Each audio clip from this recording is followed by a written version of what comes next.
नहमदुहु व नुसल्ली अला रसूलिहिल करीम अम्मा बाद फ़ाउज़ बिल्लाहि मिनश शैतानिर रजीम बिस्मिल्लाहिर रहमानिर रहीम रब्बि इश्रह ली सदरी व यस्सिर ली अमरी वहलुल उक़दतम मिन लिसानी यफ़क़हू क़ौली रब्बि ज़िदनी इल्मा अल्लाहुम्मा फ़क़्हिना फ़िद्दीन अल्लाहुम्मा इन्नी अस्सलुका इल्मन नाफ़िअन व अमलन मुतक़ब्बलन व रिज़्क़न तय्यिबा इलाही आमीन।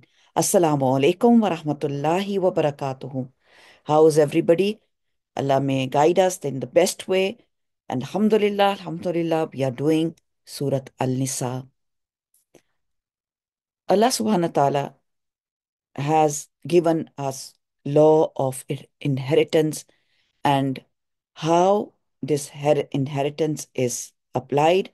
Allah subhanahu wa ta'ala teaches us the way Allah wants us to do things. He has put it into the Quran. Alhamdulillah. And Allah subhanahu wa ta'ala has guided us in the best way. The surah, the theme of the universal human rights, particularly those relating to family life, has been appearing regularly. Now, Allah subhanahu wa ta'ala, in this ayah number 7, from Allah subhanahu wa ta'ala starts, actually the 4 verses here also take part, are particular rights of the women and the orphans, which relate in the inheritance. Now, the first verse which comes is ayah number 7. Lirrijali, for the men. Ra, Jim, Lam is the root word. Lirrijali, for the men, is nasibun. Nasib is share, a portion. Is a portion, mimma, from what taraka, he left. Tarka is tarakaf, is the part which is left after the person dies. A person dies, he's not in coma, he's not sick, he has a death. So these verses are for the people when they passed away. What is left behind is to be divided properly. All the laws of inheritance are being given here. Al-walidani, the parents, wal-akrabuna, and the close ones, the near ones. Vav, lam, da is walad. Walad is parents, the root word of walidan, and it's plural. Wal akrabun, kaf, ra, ba is the root word, the near ones. Qurb is the one who is nearer, the near ones. Those are the ones who are the heirs of the property or anything, even like even a pencil which is left, or even a pen, or even a bed, furniture, everything. What is left behind is to be divided. Walin nisai, and for the women, noon, seen, hamza, nisa, nasibun, a portion. Mimba, from what, taraka, from it is left, al walidani is from the parents, wal akrabun, and the close ones. Now, Allah subhanahu wa ta'ala is telling us it used to be the custom of the Jahiliyyah, the customs of the people, that they used to take things, whatever was given, or whatever, when a person died, they used to own themselves, whatever, that the elder son should take all the money, would take all the money, or the one who is the best friend will take the things. Anyone can come and take the things. But here, Allah subhanahu wa ta'ala, He declares that everything which is left behind after a deceased is gone from this world, the share are fixed by the Islamic law. And it is strictly forbidden for anyone to take anything from any person. So Allah subhanahu wa ta'ala restricts the laws. Mimma qalla minhu aw kasur, from what was less from it, aw kusur, or more. whether it is less, whether it is left less, it's nothing left, a little bit of inheritance, okay. That will all be also be distributed. Au kasur, or it is in kasra, it is more, you can think of, even that can will be will be distributed. Nasibam, nasiban, a share, a portion, mafruda, one appointed. It is a nasib, it is appointed, it is fard, mafrud. So it is a fard on everybody to divide the property, the things, the tarka which is left behind. And it is fixed by Allah subhanahu wa ta'ala and strictly forbids any attempt to to decrease their due rights or increase. Since the a long time it was concerned that it was determined that the share of inheritance would be gone according to what a person dies. He can, before his death, he can appoint people that, okay, I have a servant, or I have a person who is my friend. I can give it to anybody I want to. But Allah subhanahu wa ta'ala wants everybody to have their share according to what Allah subhanahu wa ta'ala has appointed it. So it is not uncommon that when such distribution is being made, what happens is when things are being distributed, Allah subhanahu wa ta'ala says, okay, even you distributed, distribution should be done among the people, but the people who are present at that time, whether they are some are orphans or poor, they should be also at that occasion. If somebody is there, therefore, uh, it lays the rule, but we are distributing at that time. If somebody is there, also give their portion also, that they should be treated nicely. So this command is obligatory commands which is given by Allah Ta'ala. Now, these all these four verses, which we will do 7, 8, 9, and 10, they all these four verses are about the uh, the distribution of the shares, how it will be distributed, the right of inherit from parents and other nearest of kings from kingship. They are being explained. Before Islam, orphan and women were weaker. They were they didn't have anything to say. So the human beings, um, according to the people, like they never used to give their shares, and they were victims of the society. So Allah Subhanahu wa Taala begins the surah with the rights of women and the rights of orphans. So Allah Subhanahu wa Taala is so merciful on us, even if one of these um, are minor, they are babies, they are children, they are not able to say, or they are not able to ask their rights. Even Allah Subhanahu wa Taala says that no, they have a right for their own. So the breakthrough came when Islam came up, and everybody realized that they are the rights. Everybody should be given their right, and nobody should be deprived of their rights. So Allah subhanahu wa ta'ala begins that men has their right. They will have a share in what their parents and their near relatives leave. And women will have a share in what their parents and their real near relatives leaves. And this is whether it is a little or a much, they shall be legally entitled to their shares. Wa iza, and when hadara, he was present. Who is present? Hadar, ha dwadra, present, al kismata, the division. And when the whoever is present, when this division is taken place, ulil kurba, from possessors of relatives, the crow's relatives. Ulul is possessors.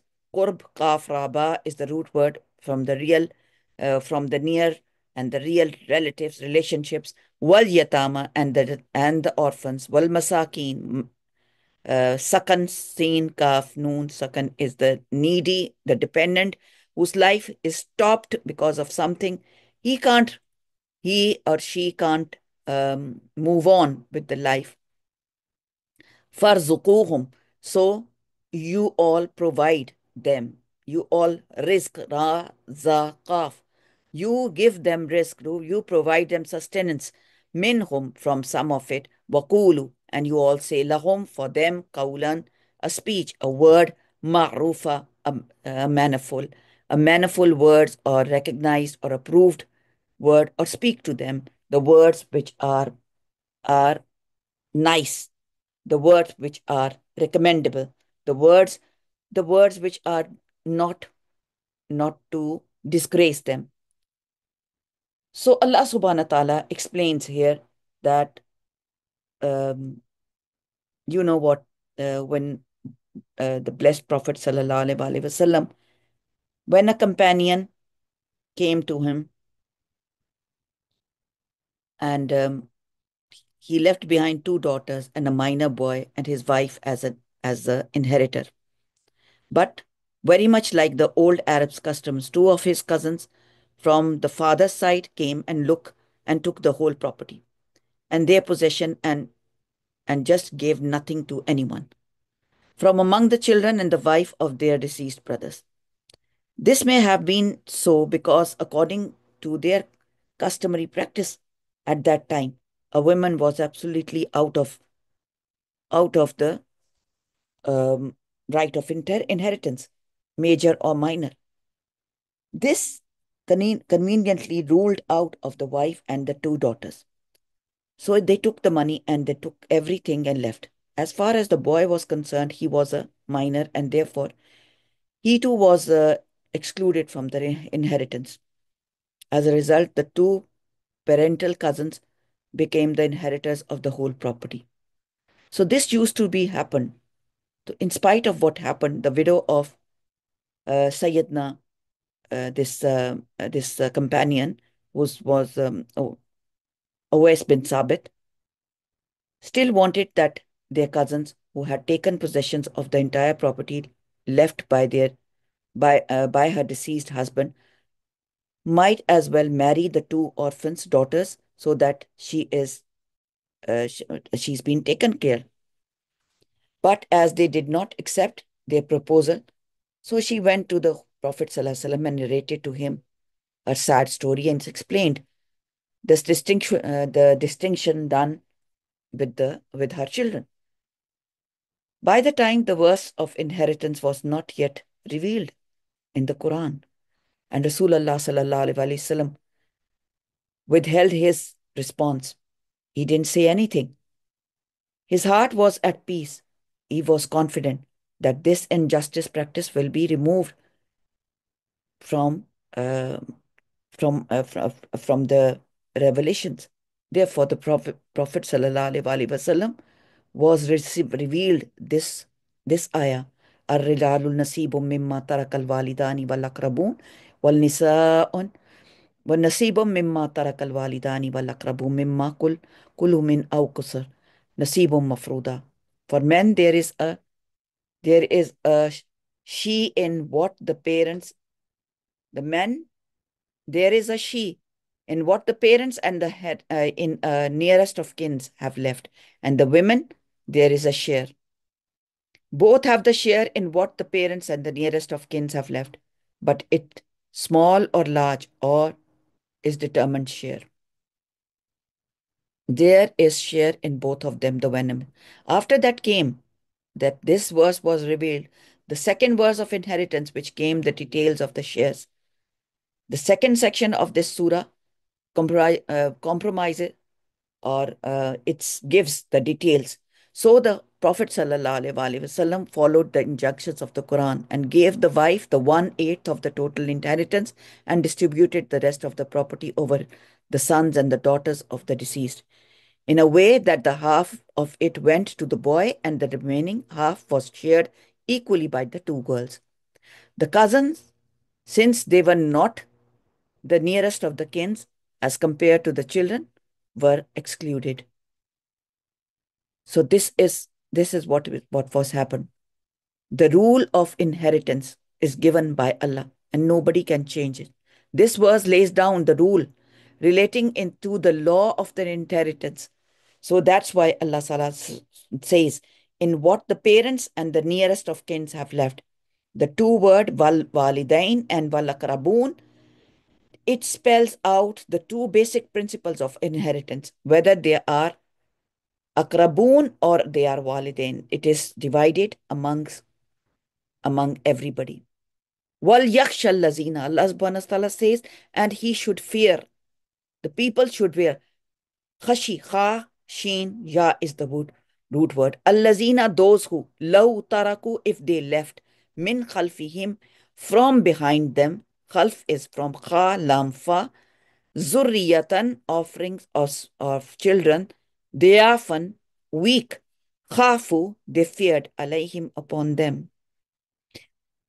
Let those disposing of an estate have the same fear in their minds as they would have for their own if they were to leave a helpless family behind them. They have a helpless child, a helpless child, um a helpless woman, a wife, helpless wife, who can't speak for herself, who can't say anything, or they are autistic children, or they are children left behind. فَلْيَتَّقُوا اللَّهَ فَلْيَقُولُوا قَوْلًا سَدِيدًا. So they should safeguard, they adopt taqwa. فَلْيَتَّقُوا, they should fear Allah subhanahu wa ta'ala. وَلْيَقُولُوا, and they should say, qawl, kaf, waw, lam, qawl. Qawlan, a speech, sadida, correct and sound. They should at least say proper words. So Allah subhanahu wa ta'ala is telling us, here the akrabun, the relatives, akrabun covers all, but parents were set apart, especially because of their importance. Then the principle of inheritance is being given, that if you are not giving them anything, at least you say kaulan marufa. Your speech should be recognized. You should be speaking in a mannerful way. So it is necessary that the heir is nearest in the kingship, first of all. For if the degree of the nearness or closeness were not made the standard condition, that the inheritance of every deceased person would have to be of necessity. The necessity is that there should be the closest blood relation. The reason is simple to understand, because everyone is the offspring of one father and the mother, and the mother and the father, the nearest of the children will be will be given the inheritance first. Like if a young deceased, if a young man, a woman has died, the parents are also given the inheritance. And if they have a children and if they have a daughters, then it is given to the uh, daughters and the children and the widow. However, speaking academically, if such an arrangement was, however, made, that this distribution of property would be something like one insignificant but particle for each, which will be no good for anyone, then it is given away. So it was necessary that, given the priority to the kinship in the matter of inheritance, the principle should be that if choice has to be made from a collection of different relatives, then the nearest of the kingship should be preferred over the further ones. So This is the rule and the regulation which is given to by Allah. If there are relatives who are all declared to be a nearest at the same time, even if the nature of the nearness is in them be different, like there is a brother, there is a wife, there are children, the nearest will be at that time will be the wife and the children, for they all are the nearest through the nature and of nearest of nearer to them. In addition to that, this also explains that the way men are sharers inheritance, so are the women and the children, who too cannot be deprived of that right. For kingship of children, parents, or any others, in the same in the boy and the girl as far as the fact of being related in relationship is concerned. A boy is born to his parents, and so is a girl who is born to them. When the right for to inherit depends on being related, there is no sense in depriving a small child or a girl, like even a child who is in the tummy and will come to the world, that is also given the inheritance. The problem of an orphanhood grandchildren's inheritance is also explained. If this is the Quranic principle, if it is understood clearly, Allah subhanahu wa ta'ala, um, the it's Allah subhanahu wa ta'ala's will and Allah subhanahu wa ta'ala's decision, then everybody understands it. If an orphan grandson is more needy as compared to the son, but in accordance with the law of al-aqrabun, the nearest to the kingship, he cannot claim a share in the inheritance because he is not the nearest in the presence of the sons, and the other arrangements uh, have been made to take care of his needs. One such arrangements appears in the next verses, like they are given one third of from the will. They can give one third to the person to the orphan son. Everyone has the right. The religious position has been opposed by none but Allah subhanahu wa ta'ala. So everybody, according to the Quran and Hadith, is given, and it is explained that whether it is less or whether it is more. For example, a horse or some weapons or swords at that time were the inheritance of the people. They were distributed according to the law. The friends used to come and take away, but Allah subhanahu wa ta'ala said no, it should be given to the akrabun. It is not permissible for any inheritor to keep anything special from for himself before the total inheritance is being distributed. Fixed share in inheritance have been determined by Allah subhanahu wa ta'ala. And this is what is explained in ayah number 6 and 7. If you can't give anything to them, talk to them nicely. At least you should be talking to them nicely. Now, look at the beauty of Islam. On the one hand, there is a just rule offered by Quran itself, that the nearer is the kingship shall exclude the is that the kingship.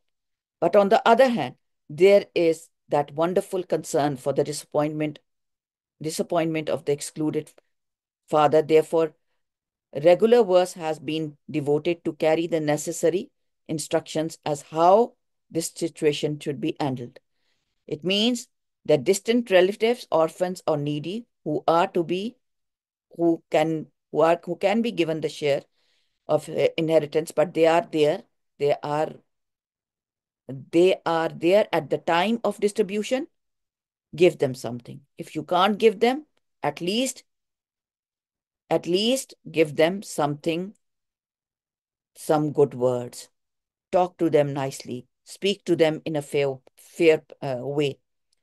This gives the guidelines in the case that people are not satisfied with the manner or with this inheritance, or they think that it is as injustice.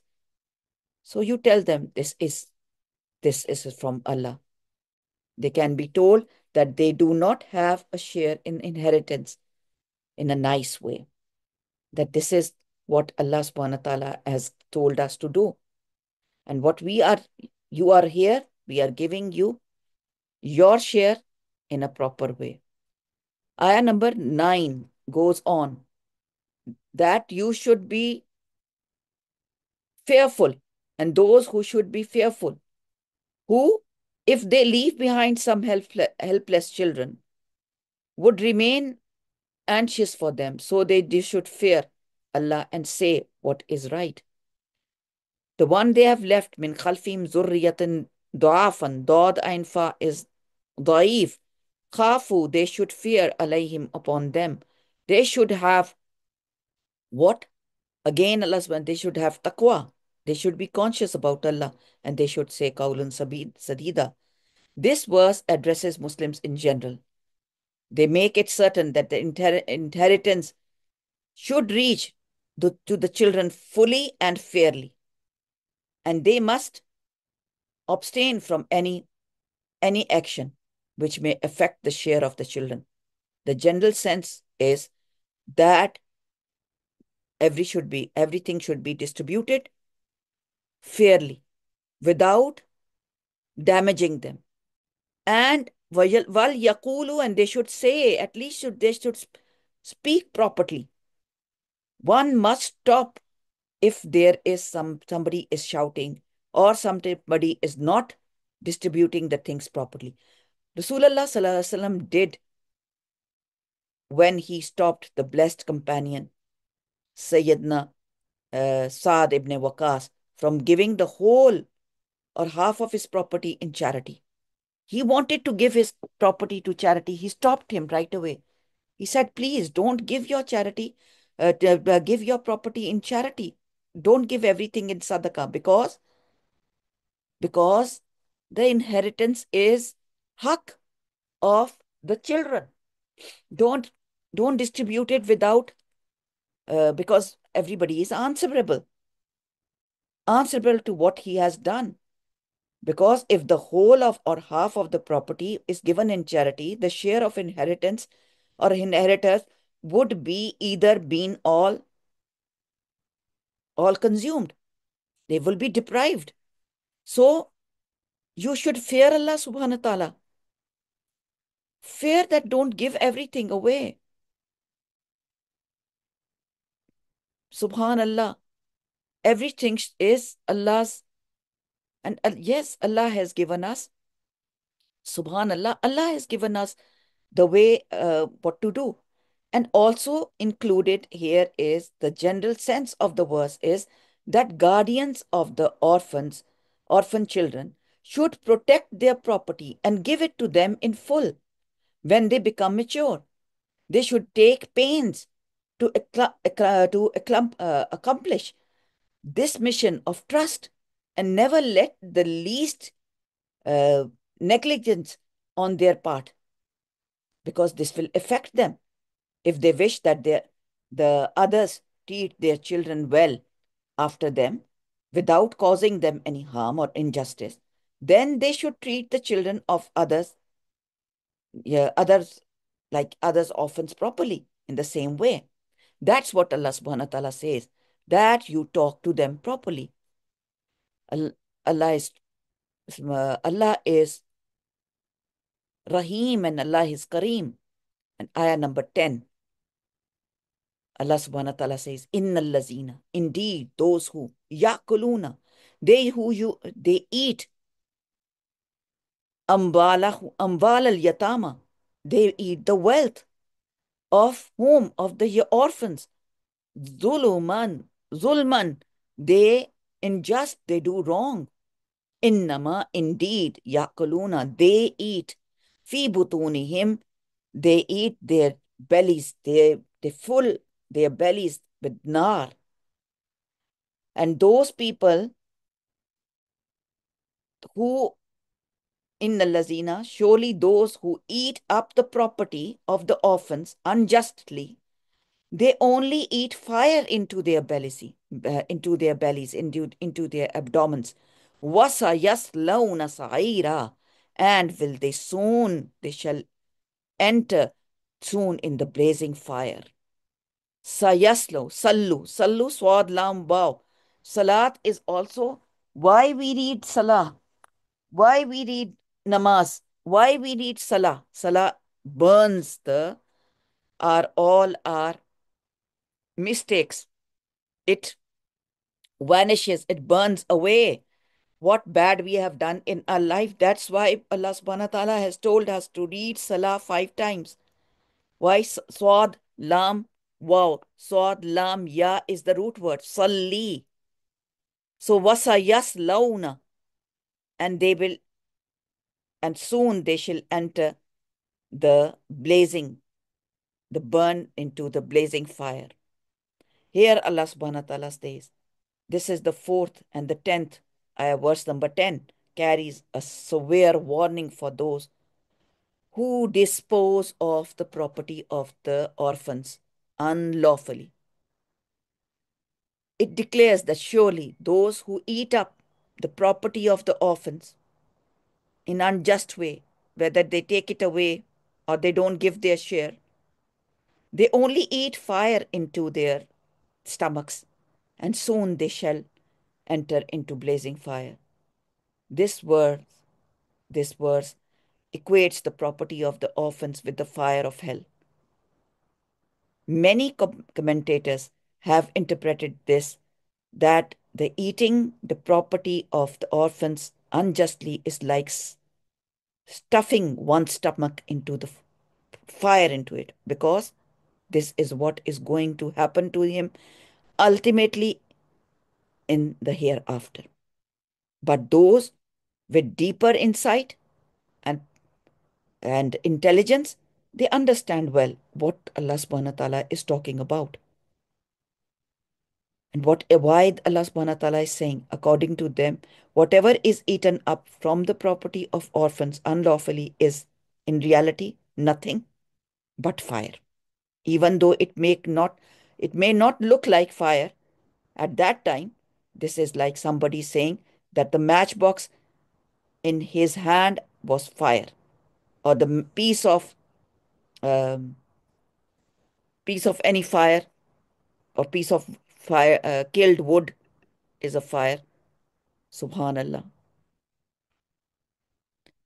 Sayasli and Sayasli. Yasli is with pronoun. Ya, they. They will soon. They shall soon. Sallu is the root word of the word. Swad, lam, waw. Yeah, or root word is swad, lam, ya. I was explaining it that sallu is burning. Burn. To burn. So Allah subhanahu wa ta'ala here says, Sayusalli, soon. Seen comes, whenever seen comes in a word, it means soon, quickly. So, quickly, ya, they, sallu, they will burn. Wow noon is also indication of more than one. It's plural. Wa is and. Wa sa yasluna. So they will soon enter, or they will be roasted into fire. Sairan is then explaining the fire. A blazing fire is the adjective. Saira is the adjective. It's explaining the fire. That what type of fire it is a blazing fire. So the Quran says here that these people they are just eating their fire. Eating, it's not a small thing to eat up the property of orphans unjustly. It's not easy. So Sayyidina Abu Huraira radiyallahu ta'ala narrates that the Rasulullah sallallahu alaihi wasallam warns you to abstain from the property of the two weak ones, the women and the orphans. So Allah subhanahu wa ta'ala here in Surah Al-Nisa is particularly talking about the orphans and the women, that their property should be given to them. They should be, they should not be over controlled. Their whatever is given to, even like, the mahar which is given to them should be given to them in properly. They should not be said, okay, now you can, because it means that using the property of the orphan in whatever manner, it may be eating, drinking, consuming, utilizing, is totally unlawful and a sure cause of Allah's divine wrath. The punishment of eating up what belongs to somebody else unjustly and without any right covers all sorts of uses is forbidden here. When someone dies, the right of every inheritor attaches itself to everything he owns, to each and every part, to everything big or small. But Allah subhanahu wa ta'ala, he said tragically, um, when the orphans and the women are deprived of this.